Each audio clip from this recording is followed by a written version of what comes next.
ज़िंदगी में तमाम लोगों के पास मौके होते हैं। कुछ लोग जो हैं बहुत नीचे से बहुत ऊपर चले जाते हैं और कुछ लोग जो हैं वो सारी उम्र मेहनत करते रहते हैं, अपनी तरफ से मेहनत करते हैं, लेकिन पहुंच नहीं पाते। तो इसके पीछे रीज़न क्या है? इसी दफ्तर के अंदर एग्जांपल ले लेंगे तो ऐसे लोग मौजूद हैं जो 25,000 कमा रहे हैं, कुछ लाख कमा रहे हैं, कुछ 2 लाख कमा रहे हैं, कुछ 10 लाख कमा रहे हैं। सबके पास इक्वल अपॉर्चुनिटी मौजूद है, लेकिन हर कोई डिफरेंट कमा रहा है। तो ये फ़र्क क्यों है? क्या ख्याल है आपका, क्यों है फ़र्क? बहुत सारे लोगों की गलतफहमी है कि सक्सेस इंसान को मिलती है एजुकेशन से मिलती है, या पैसा का ना एजुकेशन से ताल्लुक़ है, पैसा कमाने का ना अकल से ताल्लुक़ है।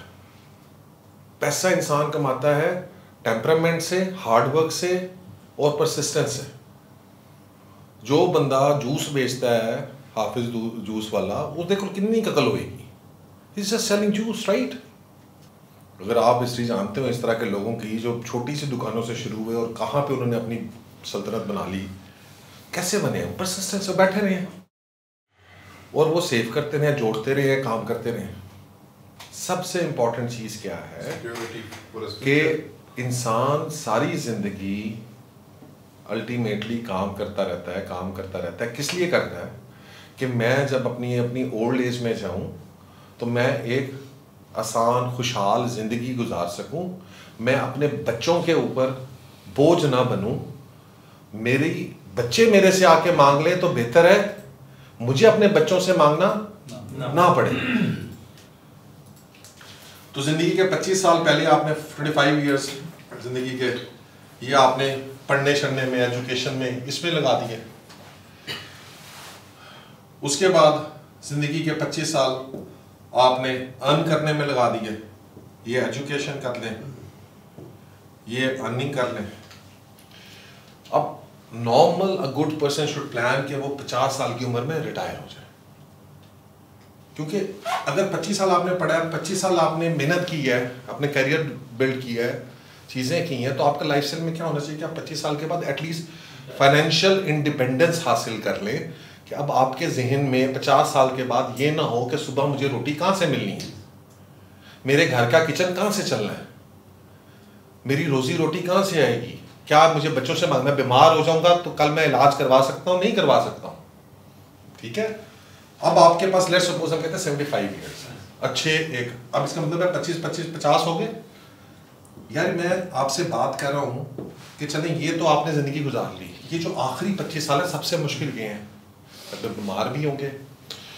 फिर इस 25 साल में 10-15 साल है जिसमें आप थोड़ा सा एंजॉय भी कर सकते हैं, यानी 60-65 तक आप फिरना चाहते हैं, दुनिया घूमना चाहते हैं, कुछ और करना चाहते हैं जो आपने इस साल में नहीं किया।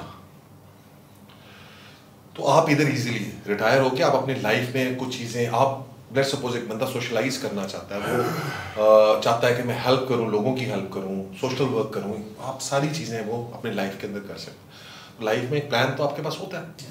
तो ये 25 साल जो है ये 1/3 ऑफ योर लाइफ है। आप इसके बारे में क्या सोच रहे हैं सर? ये क्या नीड है कि नहीं है आपकी? तो आप अपनी 1/3 लाइफ, 1/3 ऑफ योर लाइफ, उसका आपका प्लान क्या है? आपके पास 1/3 का कोई प्लान नहीं है। असल में मसला ये है कि जी के ग्रेप्स आर सोर, ठीक है? बेसिकली जो बंदा भी सक्सेस हासिल नहीं कर सका, पैसा नहीं कमा सका, तो उसने अपने आप को तसल्ली देने के लिए चीज़ बना लिया कि पैसा सब कुछ नहीं है। यार पैसे ना सारा कुछ नहीं होता दुनिया में, पैसा इज नथिंग। मुझे एक ऐसा बंदा बता दें कि जो अमीर है, और ये जो बहुत सारे अमीर लोग भी ये भी कहते हैं पैसा सब कुछ नहीं होता, ठीक है? आपके मोटिवेशनल स्पीकर भी कह रहे थे पैसा कुछ, तो उन्होंने कहा सर तुसी जरा स्पीच करते हो तो 3 लाख रुपया क्यों लेते हो, ना लिया करो, पैसा तो सब कुछ नहीं होता। आप जो बैठ कर उधर पॉडकास्ट बना रहे हैं, आप कहते हैं 5 लाख रुपया लूंगा पॉडकास्ट, पैसा तो सब कुछ नहीं होता, क्यों ले रहे हैं आप? वो पैसा कमाने के लिए तो बैठे हैं और आपको सुना रहे हैं पैसा नहीं कमाना। मेरी बात समझ रहे हैं? वो हर चीज में पैसा कमा रहे हैं, वो यूट्यूब के ऊपर बैठा पैसा कमा रहे हैं, वो कहीं पे मोटिवेशनल स्पीकिंग करने जाते हैं वहां पे पैसा कमा लेते हैं, वो इंस्टीट्यूट बना के वहां पे लोगों को ट्रेनिंग कराते हैं उसका पैसा लेते हैं, ठीक है जी? हर चीज में वो पैसा ले रहे हैं और आपको कह रहे हैं पैसा सब कुछ नहीं है। पैसा सब कुछ नहीं है, पैसे से सब कुछ हासिल नहीं होता। वो सिर्फ जो है ना वो आपको चूना लगा रहे हैं और वो अपना वो पैसा कमाने का तरीक़ेकार है। उनको पता है कि बेतहाशा लोग इस मुल्क में लूजर बैठे हैं जो कहेंगे हाँ यार गल तो ठीक है, पैसा तो ऊँची नहीं कमाया जा रहा, चंगी गल है। असीं तो कहेंगे देखो असीं सानू तो सारे टॉप द स्कॉलर कहता भी पैसा कमाना तो सक्सेस नहीं होती है, success in life means lot more many other things. लेकिन इसी को प्रैक्टिकल ना ले आओ। अगर पैसा कमाना सब कुछ नहीं है, टेक्नोलॉजी हासिल करना सब कुछ नहीं है, ये सारी चीज़ें इंटरमिक्स है ना। जिंदगी में सक्सेस हासिल करना है, साइंस किसी भी फील्ड में, साइंटिस्ट हो तो टॉप का साइंटिस्ट बनना है, आईटी में हो तो टॉप का आईटी बन ऊपर जाना है, मैन्युफैक्चरिंग में हो तो टॉप की कंपनी बनाना है, मोबाइल या इस तरह की आपकी इन चीज़ों के हवावे हो या एप्पल हो तो आपने उस पर टॉप पे जाना है।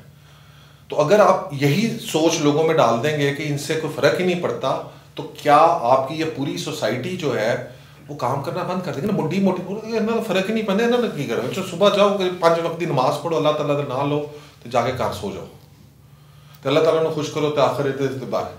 तो ये तो रॉन्ग, पर हर बंदा आपको गलत, रॉन्ग नंबर नहीं है ये, रॉन्ग नंबर। अल्लाह ताला ने आपको यहाँ पर भेजा है नमाजों के लिए और बाकी चीज़ें अपनी जगह के ऊपर मौजूद है, वो उसने 5 वक्त दे दिए। अगर अल्लाह ताला ने सिर्फ आपसे नमाज़ें पढ़ाई तो कहता है कि सुबह से लेकर शाम तक नमाज पढ़ते रहो, उन्हें 5 वक्त दे दिए कि यार ये 5 वक्त है, इनमें तुमने नमाज पढ़नी, आधा घंटा लगता है, 45 मिनट लगते हैं, बाकी के सारा टाइम आपके पास है, आपने अपने आप को सक्सेसफुल बनाना है। अल्लाह ताला तो कहता है अपने लिए, अपने आप को जंग के लिए तैयार करो। जंग के लिए तैयार कैसे करोगे?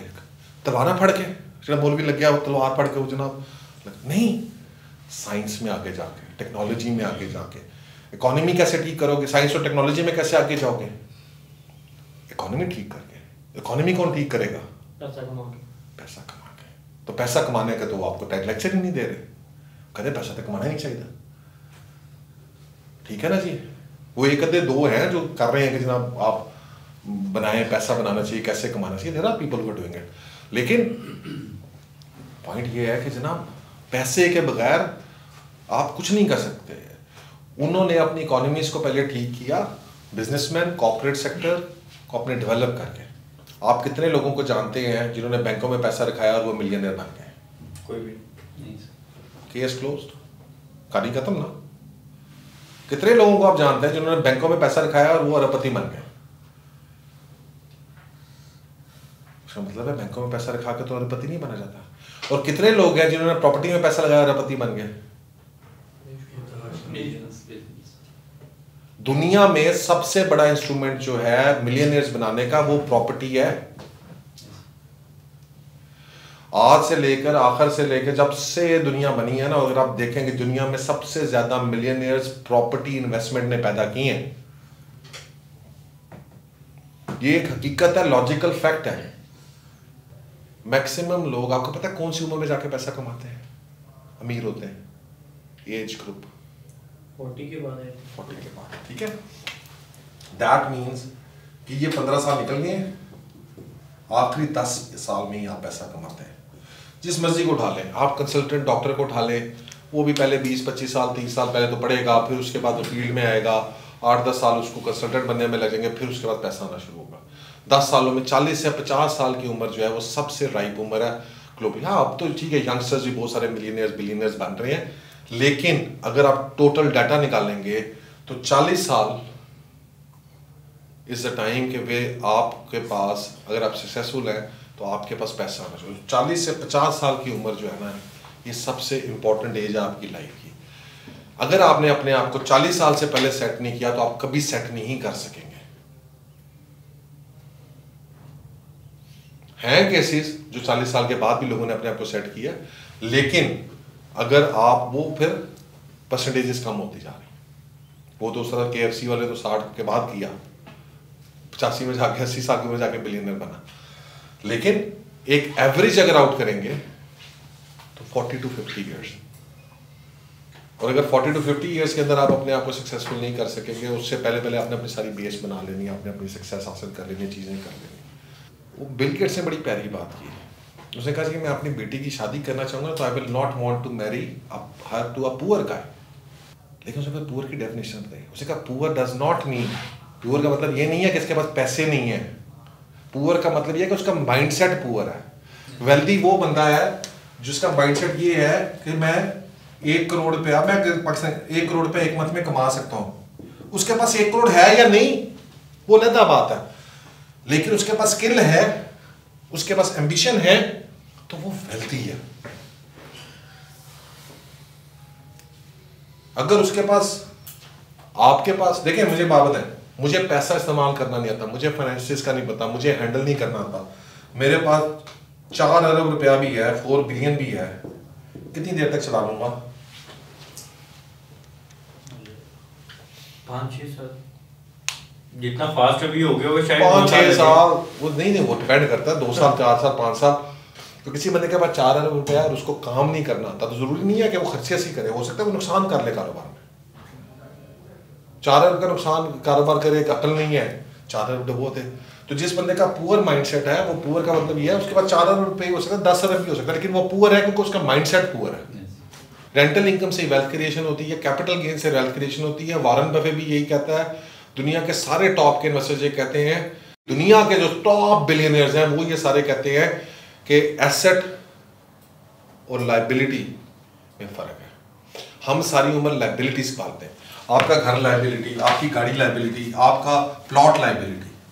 लायबिलिटी है कि नहीं है? कैसे लायबिलिटी है? प्लॉट कैसे लायबिलिटी है?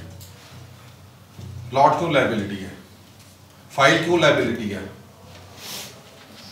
क्योंकि ये आपको कुछ दे नहीं रही, उल्टा आपके ऊपर इसके डेवलपमेंट चार्जेस और अदर चार्जेस। एग्जैक्टली आपने आज 60 लाख रुपए की फाइल खरीद भी ली, तो प्लॉट तो आपका नहीं है अभी तक, इसके ऊपर आपने भी क्या देना है बैलेटिंग के बाद? Development charge 30 lakh. ये 30 लाख रुपए आप कहाँ से देंगे? जेब से, वो जेब जो कमाएंगे एक्टिव इनकम से, राइट, उससे देंगे। तो ये 90 लाख रुपए की इन्वेस्टमेंट होती है, एग्जाम्पल देता हूँ। बाद में बेचने के ऊपर भी टैक्स है। ठीक है, फिर बेचने पे टैक्स है, चीज़ें टैक्स है, गवर्नमेंट पॉलिसीज अगेंस्ट हो गई हैं, चीज़ें अगेंस्ट हो गई हैं, ये जो सारे आपको साथ सुनाते रहते हैं ना। ये रियल स्टेट, यार मैं भी रियल स्टेट में काम कर रहा हूँ, रियल स्टेट तो बहुत अच्छा इंस्ट्रूमेंट है, लेकिन प्लॉट और फाइलों से मुल्कों की इकॉनमियाँ नहीं बनती भाई। रियल स्टेट बहुत अच्छा इंस्ट्रूमेंट है, but real estate is not just plots and file. Real estate is आपका कमर्शियल सेक्टर, रियल स्टेट आपके हाउसेज, रियल स्टेट आपके अपार्टमेंट्स, रियल स्टेट आपकी रेंटल प्रॉपर्टीज, वो सब भी रियल स्टेट का हिस्सा है, सिर्फ प्लॉट एंड फाइल्स नहीं है। पहले भी हमने मतलब किया था कैलकुलेट, 2018-19 में क्या रेट था फेज 8 का? 2018-19 में डाउन आ गया हुआ था 2.25 करोड़ रुपया। 2.25 करोड़ रुपया था, चले जी लगा लें 2.25 करोड़ रुपया। अभी क्या एवरेज रेट है? 4 लगा लें सर एवरेज के लिए। ठीक है 4 लगा लें, अरे 4 करोड़ रुपया लगा लें, चले 4 करोड़ रुपया एवरेज लगा लें। अब कितने का डॉलर? 252 का करें जरा, और इसको करें 110 पे या 15 पे। $1,95,000 का पहले बना था सर। हाँ जी, और सर 158,730। बारीक हो, आपने $40,000 का नुकसान कर दिया। हाँ जी, हमने 40,000 का नुकसान कर दिया। पास परफॉर्मेंस बता रहा हूँ ना, नहीं तो बता ही नहीं रहा। ज़माना बदलता है, और ज़माना जब बदलता है तो आपको भी बदलना है। इन्वेस्टमेंट के जो रूल्स हैं वो हर सेगमेंट में बदलते हैं। दुबई में जनाब प्लॉट ले लो, अपार्टमेंट ले लो, बेड़ा गर्क कर दिया दुबई ने लोगों का। ये जो सारे भाग भाग के दुबई जा रहे हैं, ये फुद्दू खाता है। ये सिर्फ और सिर्फ जो है मार्केटिंग कंपनीज का शोशे हैं, मार्केटिंग कंपनीज के ड्रामे होते हैं। और इसलिए मैं मना करता हूँ कि मार्केटिंग कंपनी से कभी भी चीज़ नहीं लेनी चाहिए, क्योंकि मार्केटिंग कंपनी जितने बड़े फ्रॉड करती हैं ना, उनके पास कोई एक्सपर्टाइज है रियल स्टेट की, ना उनके पास कोई चीज़ें होती हैं, और वो सिर्फ लोगों को मिसगाइड कर रही होती हैं। किसी भी मार्केट में, स्टॉक मार्केट के अंदर हो जाएं, आप किसी जगह के ऊपर हो जाएं, स्टॉक मार्केट होगी, क्रिप्टोज होगी, चीज़ें होगी, ग्रेटर फुल थ्योरी यह कहती है कि आप कोई चीज़ सिर्फ इस वजह से खरीद रहे हैं क्योंकि आपको लगता है कि इस चीज़ को कोई मेरे से बड़ा बेवकूफ़ मेरे से महंगा खरीद लेगा। क्रिप्टो के अंदर क्या होता है? ग्रेटर फुल थ्योरी चलती है। प्राइस 25,000 रुपये से बढ़कर 65,000 रुपये जाती है, फिर नीचे गिर जाती है। क्या होता है? आप ये कहते हैं आप जाली मार्केट में क्रिएट करते हैं डिमांड, राइट? आपने जाली डिमांड क्रिएट की, 100 रुपये की चीज़ है, 110 रुपये में बिकी, अगले ने 120 की ले ली, अगले ने 130 की ले ली, अगले ने 140 की ले ली, अल्टीमेटली स्टेज आती है कि 200 पे बिकता है। अब 200 के बाद जो है ना, उसको कहते हैं ग्रेटर फूल, क्योंकि 200 के बाद उससे ग्रेटर फूल कोई नहीं है। तो ये वाला जिसने 140 या 190 में बेचा ना, वो ग्रेटर फूल है, ये है ग्रेटर फूल। और क्या ये आप लोगों ने होते हुए देखा 2021-22 के अंदर ग्रेटर फूल? जी बिल्कुल हुआ। फिर क्या हुआ? प्राइस में कोई रिवर्स लग गया, क्योंकि असल वैल्यू, असल औकात तो उसकी ये थी। ग्रेटर फूल थ्योरी ये कहती है कि मार्केट के अंदर जो है वो हर वक्त एक ऐसा फूल मौजूद होता है जो आपसे वही चीज़ इसलिए खरीद लेता है कि उसको पता नहीं होता कि वैल्यू शायद 100 है 110 कि बोला गला बेवकूफ़ आएगा वो 120 ले लेगा 100। तो this is a great, this is happens या ऑल ओवर दुनिया में स्टॉक मार्केट्स के ऊपर और पाकिस्तान में हमारे प्लॉट्स और फाइल्स और इन सेक्टर के ऊपर बेताशा होता है। वो सारे ग्रेटर फूल थे जिन्होंने क्वेटा की फाइल 1,45,00,000 रुपए में खरीदी, 1,25,00,000 में खरीदी। और मेरे YouTube चैनल के ऊपर आके क्वेटा वाले, मैंने आज तक मैं लोगों को जवाब नहीं दिया क्योंकि मैं समझता हूँ कि इसका टाइम वेस्ट है, कोई नेगेटिव आपको बात कर रहा है, ठीक है। क्वेटा 3 करोड़ पे जानी है, क्वेटा 3.5 करोड़ पे जानी है। यार खुदा का खौफ कर लो, लोगों को गलत बता रहे हो। 52 लाख आज क्या है, आज का रेट है 52 कितना? चलो मुबारक हो, ये ले, ये है ग्रेटर फूल थ्योरी। ये ऐसे काम नहीं है, अगर मैंने अपनी सोच समझ से काम करना है तो फिर कंसल्टेंट की जरूरत नहीं है ना। अगर मेरा गला खराब है तो मैं किसके पास जाऊंगा? डॉक्टर के पास जाऊंगा। मुझे कोई नाक का मसला हो गया, डॉक्टर ENT स्पेशलिस्ट के पास जाऊंगा। पेट का मसला हो गया, गैस्ट्रोटोलॉजिस्ट के पास जाऊंगा। ऐसे ही है बिल्कुल ऐसे। तो जो मैं अपना इलाज खुद करना शुरू करूंगा तो मैं बेड़ा गर्क कर दूंगा ना। तो फिर किसी का कसूर नहीं है, फिर प्रॉपर्टी का कसूर नहीं है, फिर कहते हैं मुश्तरी होशियारबाज, फिर आपका ही कसूर है, आपको ही नहीं इतनी अकल थी। मुझे आप बात बताएं, कितने लोगों का आपने सुना है, जैसे मैंने पहले लास्ट से मैं आपको, कितने लोगों का आपने सुना है जो स्टॉक मार्केट से अरबपति बने? कितने लोगों का आपने सुना है जो बैंकों में पैसे रखा के अरबपति बने? कितने लोगों का आपने सुना है ये इंश्योरेंस करा लो, सब तो बड़े फ्रॉडी इंश्योरेंस वाले? कितने लोगों का आपने सुना है कि इंश्योरेंस का बिजनेस ही प्रॉफिट के ऊपर बेस्ड है? They make more money than they give, लोगों की इनसिक्योरिटीज को फायदा उठाते हुए। दुनिया के तमाम जो आपके इन्वेस्टर्स हैं वो कहते हैं कि एसेट और लायबिलिटी में क्या फ़र्क है। वो जो पहले मैं बता रहा था, एसेट वो चीज़ है जो आपको हर महीने कुछ ना कुछ दे रही हो। एसेट वो है जो कैश फ्लो दे रही हो। जो चीज़ आपको हर महीने कैश नहीं दे रही है वो लायबिलिटी है। गाड़ी दे रही है आपको कोई कैश, अल्टीमेटली साहब ऊबर पे नहीं चला रहे तो लायबिलिटी है। घर दे रहा है कैश, नहीं दे रहा तो लायबिलिटी है, ठीक है जी। प्लॉट दे रहा है कैश, नहीं दे रहा तो लायबिलिटी। इतनी सी डेफिनेशन है। सबसे टॉप इन्वेस्टर की ये डेफिनेशन है, मेरी कैप्टन शाहनवाज ने नहीं बनाई है, वॉरेन बफेट की ये डेफिनेशन है, रॉबर्ट कियोसाकी की ये डेफिनेशन है, ठीक है जी। जो आप उठा लेंगे बाहर का, ठीक है, रॉब मोर उठा लेंगे, उसकी ये डेफिनेशन है। Anything which gives you cash flow is called an asset, क्योंकि टेक्निकली उसी चीज की वैल्यू में भी इजाफा होगा, कैपिटल गेन भी उसी में ही होगा, क्योंकि उसके कैश फ्लो में इजाफा, जैसे जैसे उसके कैश फ्लो में इजाफा होगा उसके कैपिटल गेन में इजाफा होगा। ये दोनों चीजें इंटरलिंक्ड है। कैश फ्लो ऊपर जा रहा है तो कैपिटल गेन भी ऊपर जा रहा है। ये पूरी दुनिया का फॉर्मूला है भाई। अब इस फॉर्मूले पे चलेंगे तो 90% लोग सक्सेस हासिल कर लेंगे, शायद 100% कर लें, लेकिन मैं चले ये कर लेता हूं। जो फॉर्मूला आपका गैम्बलिंग वाला है उसमें आपकी रेशियो है 10%। ये स्टॉक मार्केट में भी 10% लोग ही 10% पैसा बनाते हैं, 10% ब्रेक इवन करते हैं, 80% लॉस करते हैं। और तकरीबन इसी तरह के स्टैट्स हमारे भी हैं। लॉस कर रहे हैं ना, वो जो 52 लाख की फाइल अब हुई है, लॉस कर रहे हैं ना, ठीक है। जब होल्ड करके बैठ जाएंगे तो वो भी लॉस है, वो भी लॉस है, फाइनेंशियल लॉस है। 3 साल होल्ड करना पड़ता है क्योंकि वो कुछ दे भी नहीं रही। हाँ, अगर वो 1 लाख रुपए इनकम भी दे रही होती तो फिर लॉस नहीं था, क्योंकि वो इनकम जनरेटिंग एसेट था। मैंने अगर 1 करोड़ की ली थी, 1 लाख रुपए दे देती, बेशक उसकी कीमत 50 लाख हो जाए, मुझे कुछ फर्क नहीं पड़ना था, क्योंकि मुझे उसके 1 करोड़ के अगेंस्ट 1 लाख रुपए मिल रहा है, तो वो लॉस नहीं था। लेकिन चूंकि जो एक एसेट जो है वो प्रोड्यूस नहीं कर रहा कोई इनकम, तो वो लॉस है। तो 10%, तो अगर मैंने लोगों की इन्वेस्टमेंट करानी है तो मैंने उसको cash flow property, cash flow property कोई भी हो सकती है। कैश फ्लो प्रॉपर्टी जो है वो जरूरी है कि आपके अपार्टमेंट्स हैं, ठीक है। कैश फ्लो प्रॉपर्टीज कौन कौन सी हैं? आपके प्लाजाज हैं, कमर्शियल्स हैं, घर हैं, हर चीज़ आपकी जो कैश फ्लो आपको दे सकती है। फिर अब उसके बाद फिर अगली बात है कि सर कौन सी बेहतर है, कौन सी नहीं बेहतर है। लेकिन मेरी रिसर्च ये कहती है कि गंदी से गंदी रेंटल इनकम प्रॉपर्टी अच्छे से अच्छे प्लॉट से बेहतर परफॉर्म करती है over a period of 10 years.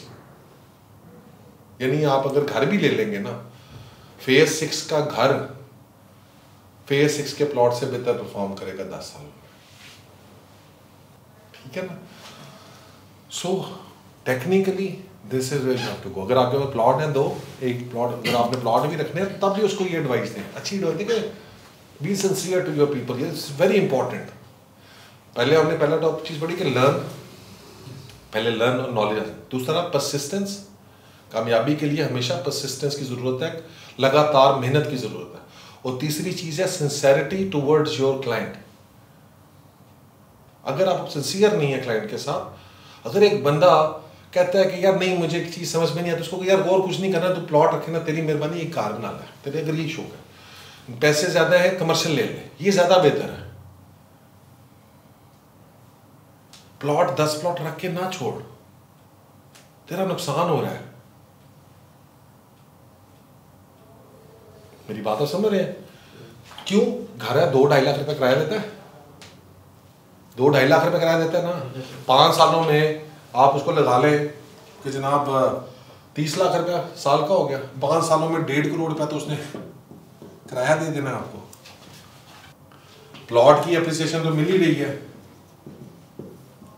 Plot की एप्रिसिएशन तो मिल रही है ना, उसके साथ 1.5 करोड़ रुपया ये ऐड हो गया। इस 1.5 करोड़ रुपए को अगर आप री इन्वेस्ट कर रहे हैं तो ये 1.5 करोड़ रुपया भी नहीं रह जाएगा 5 सालों में, ये 2-2.5 करोड़ रुपया बन जाएगा।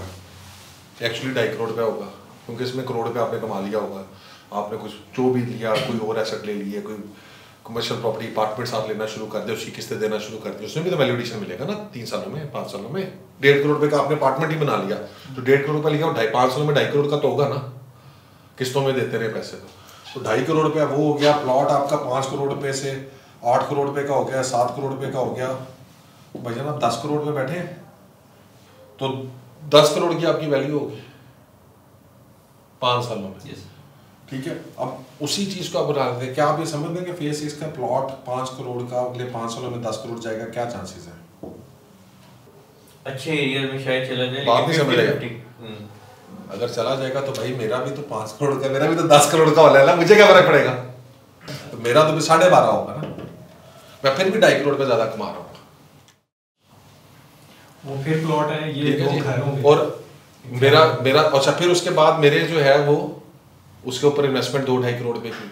आप यकीन करें कि 5-6 साल के बाद वो घर की वैल्यू भी, वो जो कंस्ट्रक्शन की वैल्यू इन्फ्लेशन की वजह से वो 2.5-3 करोड़ रुपया भी बढ़ गया होगा, या कम से कम वो अपनी जगह पे बरकरार होगा।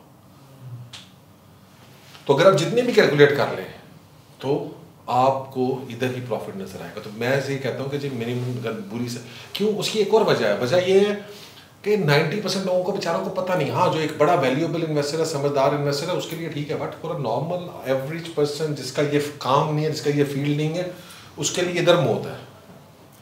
ये चीज़ उसको सब्ज़ बाग जो है उसका जो दिखाया जाता है, उसको वो सब्ज़ बाग जो उसको बता रहे हैं कि सब्ज़ बाग नहीं है। 90% लोग सब्ज़ बाग देखते देखते कब्रों में चले जाते हैं। ये सब्ज़ बाग नहीं देखना। 80-20 प्रिंसिपल ये कहता है कि 80% of the efforts result in 20% of the results, और 20% of your efforts result in 80% of your results. यानी आपके अगर आप अपने आप को देखेंगे ना, आपने आइडेंटिफाई ये करना है कि आपके वो 20% क्या है जिससे रिजल्ट आ रहा है, और वो जो 80% जिससे रिजल्ट नहीं आ रहा उसको कैसे खत्म करना है। 80-20 प्रिंसिपल है, बेसिक कॉन्सेप्ट इसका ये। वो 20% ऐसा क्या काम है, उस 20% को आपने फिर बढ़ाकर 100% तक लेके जाना है। कि जो काम आप करते हैं जिससे प्रोडक्टिविटी होती है, वो कौन सा ऐसा काम है। लेट्स सपोज अगर मैं अपनी बात करूँ, जी फॉर एग्जांपल मेरा जो वीलॉग है वो सबसे बेहतर वो 20% है, तो मुझे क्या करना है कि बाकी सारी चीज़ों पर से अपना टाइम ज़ाया करके जो मैं कर रहा हूँ उसकी बजाय मैंने सिर्फ और सिर्फ 100% एफर्ट करनी है अपने वीलॉग के ऊपर, तो मुझे मेरा रिजल्ट मल्टीप्लाई हो जाएंगे। तो आप लोगों को ये ढूंढना है कि कौन सा 20% ऐसा काम करते थे कि जिससे क्लाइंट आता था, वो कौन सी ऐसी चीज़ थी जिससे आपके पास बंदा आता था, इन्वेस्टर आपको रीच आउट करता था, वो 20% क्या चीज़ थी, और उस 20% को आपने अपनी ज़िंदगी के ऊपर ले आना है। अगर आप ये आइडेंटिफाई कर लेंगे 20%, तो आप दुनिया में ज़िंदगी में कामयाब हो जाएंगे।